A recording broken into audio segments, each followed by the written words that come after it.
The day the taxi driver didn't take a fare.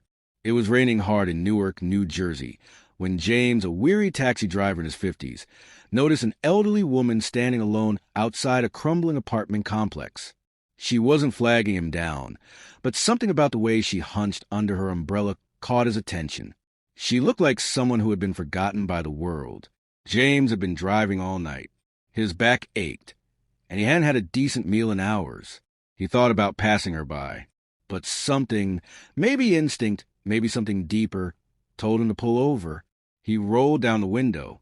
"Ma'am, do you need a ride?" The woman turned.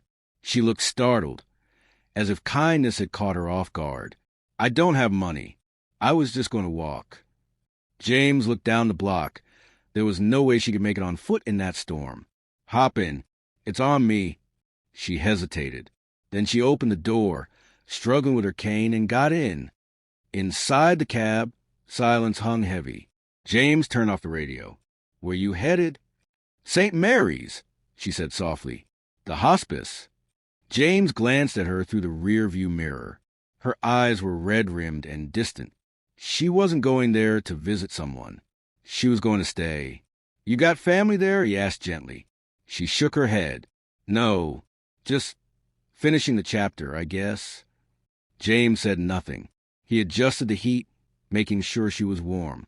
He drove slowly, very slowly, not because of the rain, but because it felt wrong to rush. She began talking about her life, her childhood in Alabama, her late husband, who had died 20 years earlier, the children they never had, the bakery she used to run, how she once used to bake 6 dozen pies every Thanksgiving just for the neighborhood. James listened. He asked questions. He laughed at her jokes. He even pulled into a diner lot so she could look at the neon lights. "I haven't seen those in decades," she whispered, smiling. They talked for nearly 2 hours. About regrets, about love, about all the things people don't say until it's too late. When they finally reached the hospice, she paused at the door. "Can I pay you something?" she asked. James shook his head. "You've already paid me more than you know." She looked at him for a long moment, then leaned over and kissed his hand. "God sent you, I think," she said. James didn't have a reply. 2 weeks passed. Then a letter arrived at the taxi dispatch. It was hand-addressed to James. Inside was a short note. "I don't know your last name, but I asked a nurse to write this when I could no longer lift a pen. You were the last person to treat me like I mattered. You made a scared old woman feel human again. Thank you, Martha." James sat in his car for 20 minutes, reading it again and again. He had nearly ignored her that night. Just another fare. Just another shift. A month later, he received another letter. This one wasn't from Martha. It was from a lawyer. She had no children, no family, no one to leave her modest estate to, except James. She had left him her old bakery. James didn't want the building, at first, but something about it called to him. He visited it one Sunday morning. It was dusty. The paint had peeled. But in the back, he found a tin recipe box. Inside were dozens of handwritten recipe cards.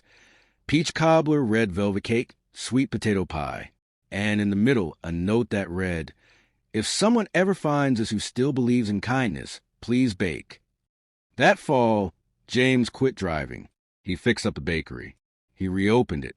He called it Martha's.